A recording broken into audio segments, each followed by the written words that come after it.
Chapter 3. Paddington Goes to Court. Mr. Gruber was still laughing over Paddington's adventure with the vacuum cleaner when they met the next morning. "Fancy all that coming about just because I happened to be reading a book on cocoa beans, Mr. Brown," he said. He gave another chuckle. "I wish I'd seen Mr. Curry being marched off to the police station. It must have been a sight for sore eyes." Paddington nodded his agreement. His own eyes were feeling sore at that moment, but mostly through keeping them tightly shut in case he bumped into Mr. Curry. Apart from his eyes, his paws were also rather stiff. It had taken them quite a while to clear up the mess in Mr. Curry's dining room, but many hands make light work, and it was also generally agreed that not even the Brown's neighbour could have complained about the way his room looked after they had finished. "Anyway," said Mr. Gruber, as he brought out the tray for their elevenses, "all's well that ends well, although I must say, it's a good job it didn't happen in some countries I could think of. In some countries, Mr. Brown, you are thought to be guilty until you are proved innocent, whereas here it's the other way round. It's a very fine point, but it can make a great deal of difference sometimes." Paddington listened carefully while Mr. Gruber went on to explain about the workings of the law. "It sounds very interesting, Mr. Gruber," he said at last. "But it's a bit hard to understand if you've never been inside a court." Mr. Gruber slapped his knee. "Why didn't I think of it before?" he exclaimed. "If you could spare the time, Mr. Brown, perhaps we could have one of our excursions. It's about time we had another outing. We could visit the law courts, and then you could see what goes on. Would you like that?" "Oh, yes, please, Mr. Gruber," said Paddington eagerly. I would like that very much indeed." Paddington polished off the rest of his elevenses with all possible speed, and then hurried back home to tell the others. While he made some marmalade sandwiches, Mrs. Bird prepared a flask of hot cocoa, and shortly afterwards he donned his duffel coat again and disappeared back up the road carrying his suitcase. "I do hope they'll be all right," said Mrs. Brown. "It's not that I don't trust Mr. Gruber, but things do happen to Paddington, and you know what some of these judges are like. I'd hate to think of them both ending up in jail." "Knowing that, Bill," said Mrs. Bird darkly, "I think it's much more likely that any judge he meets will end up giving himself 6 months. Paddington would have been most offended had he been able to overhear Mrs. Bird's last remark, but by then he was already heading towards the bus stop where he'd arranged to meet Mr. Gruber. Paddington liked bus journeys, especially when he was able to sit on the top deck and listen to his friend talking. Mr. Gruber knew a great deal about London, and if Paddington had any complaint at all, it was that he always made the journey past twice as quickly, so that it seemed no time at all before they drew up outside a group of imposing grey stone buildings, and Mr. Gruber announced that they had reached their destination. He led the way through some tall iron gates, and then up a flight of stone steps. Paddington's eyes grew larger and larger as they passed through the entrance, and he found himself in an enormous hall, almost as large as a cathedral. It was full of people bustling to and fro, some in ordinary clothes, others dressed in wigs and black gowns, and it was quite unlike anything he'd ever seen before. Mr. Gruber consulted his guidebook. "This is the main hall of the Royal Courts of Justice," he explained. "It's 72 metres long and 24 metres high." He led the way up some more steps, and suddenly they found themselves in a maze of corridors. "The courts themselves," he went on, "are dotted around the outside of the main hall, and you'll find that each one is hearing a different case. There are 2 sides to every disagreement, Mr. Brown," he continued. "It's the job of the lawyers to argue the rights and wrongs and find out who is telling the truth." "Can't they just ask them?" suggested Paddington. Mr. Gruber chuckled. "Unfortunately," he said, "the truth isn't always quite as simple as it looks, and even more unfortunately, people aren't always as truthful as they like to make out. In the end, it's the judge who has to make up his mind. That's why he's so important. It's like watching a television play, except, of course, it's much more serious if you happen to be playing one of the leading roles. Justice," said Mr. Gruber, as he pushed outside a door, "not only has to be done, but it has to be seen to be done as well.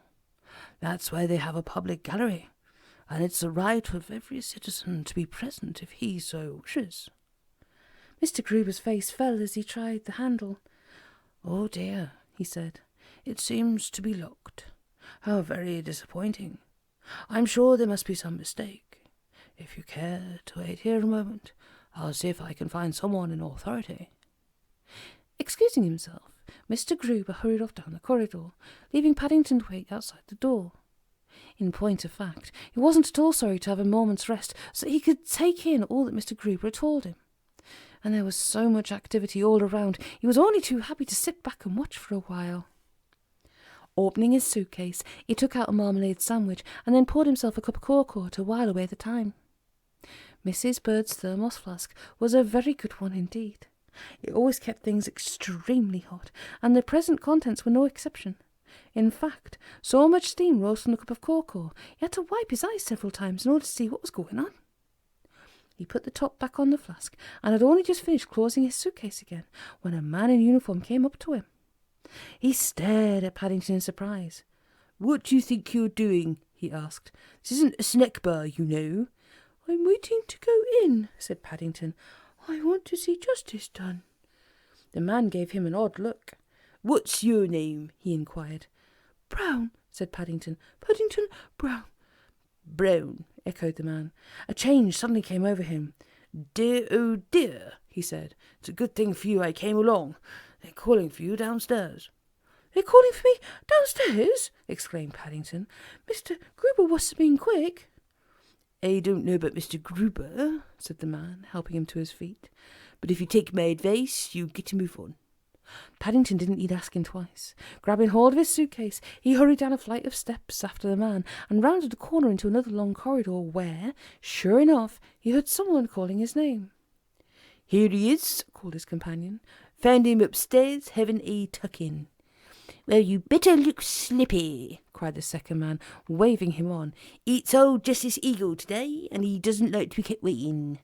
Looking most alarmed, Paddington hurried through some doors and suddenly found himself in a room full of people.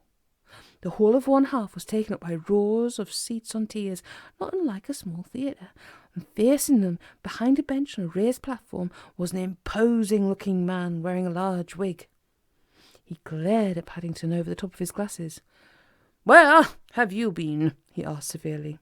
"I suppose you realise you've been keeping the court waiting?" Paddington raised his hat politely. "I'm very sorry, Mr. Eagle," he announced, "but I'm afraid my eyes got steamed up." "Your eyes got steamed up?" repeated the judge. "Upon my soul, in all my years I've never heard that one before." "Mr. Gruber and I were trying to get in," said Paddington, "but we were locked out." "You were locked out?" exclaimed the judge. He gazed around the court in the hope of seeing who might be responsible. "This is an outrage. I will not have people prevented from appearing in this way." "Mr. Gruber wasn't very pleased either," agreed Paddington.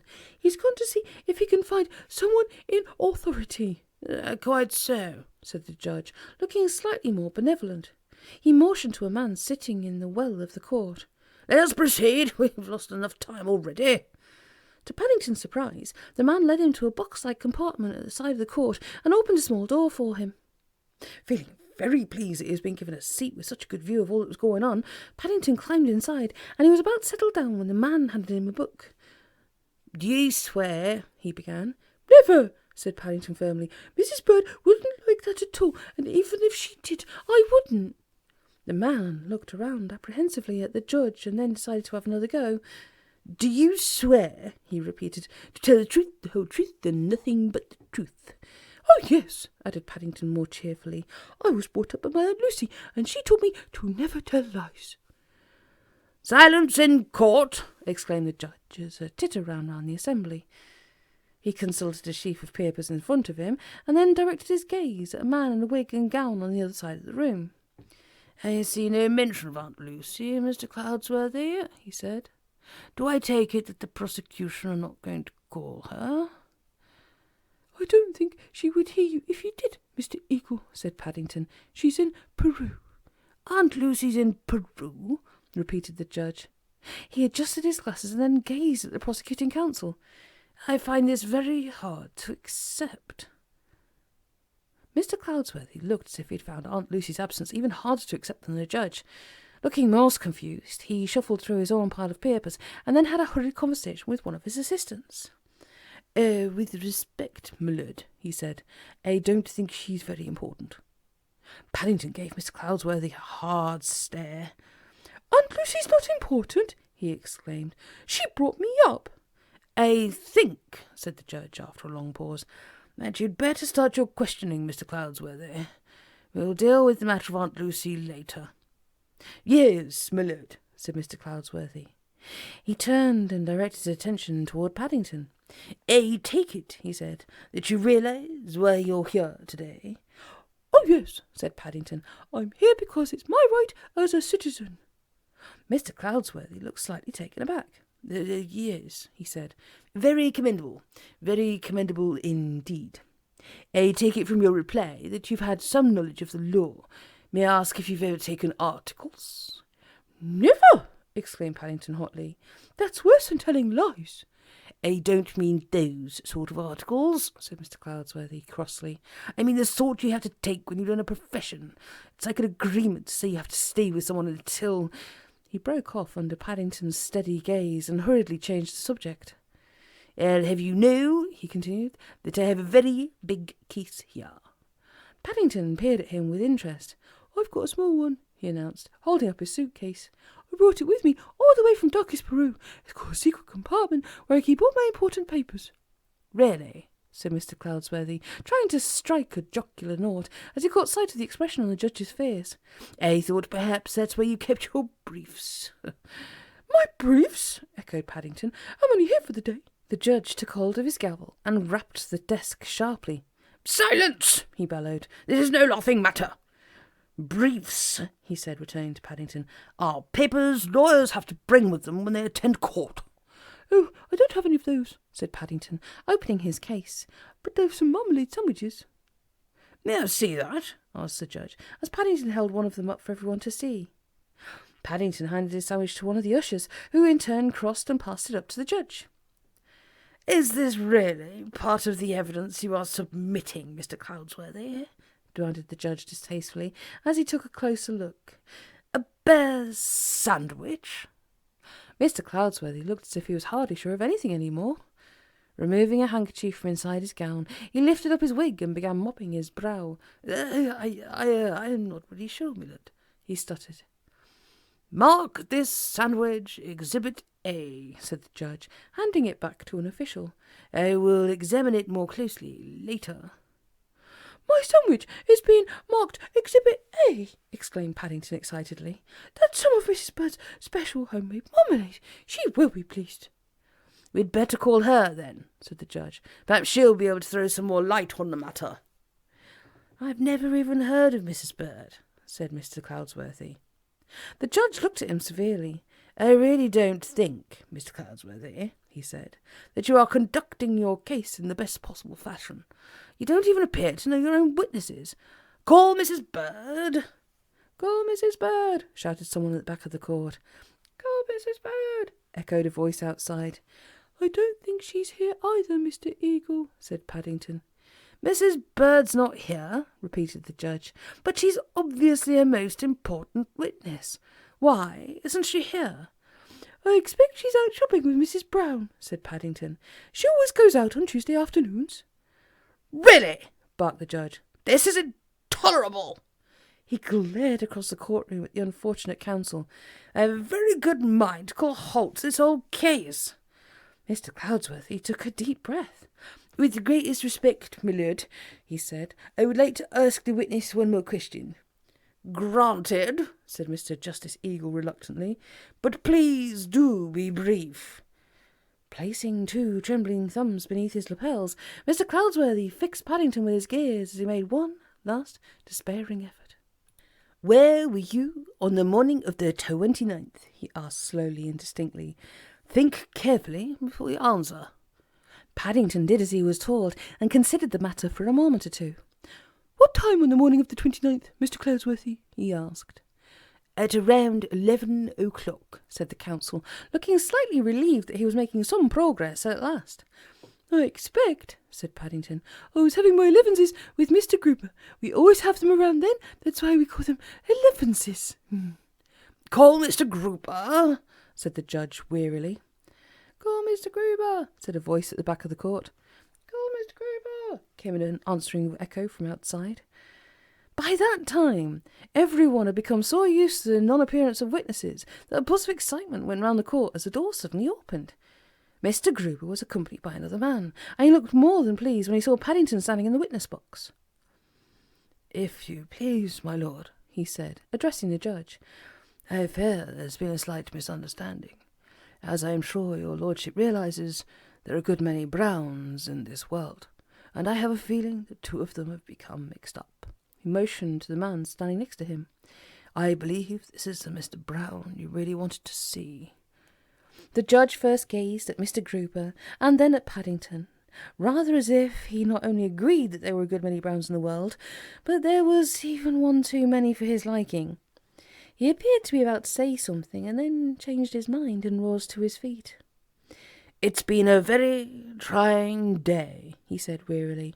I think I shall hear the rest of this case in my private chambers.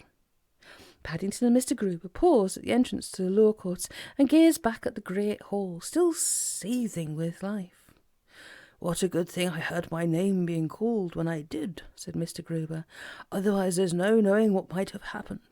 It only goes to show how very careful you have to be in these matters, and that even a judge should never take things for granted. Paddington looked as if he couldn't agree more. Fancy Mr. Eagle liking marmalade sandwiches, he said.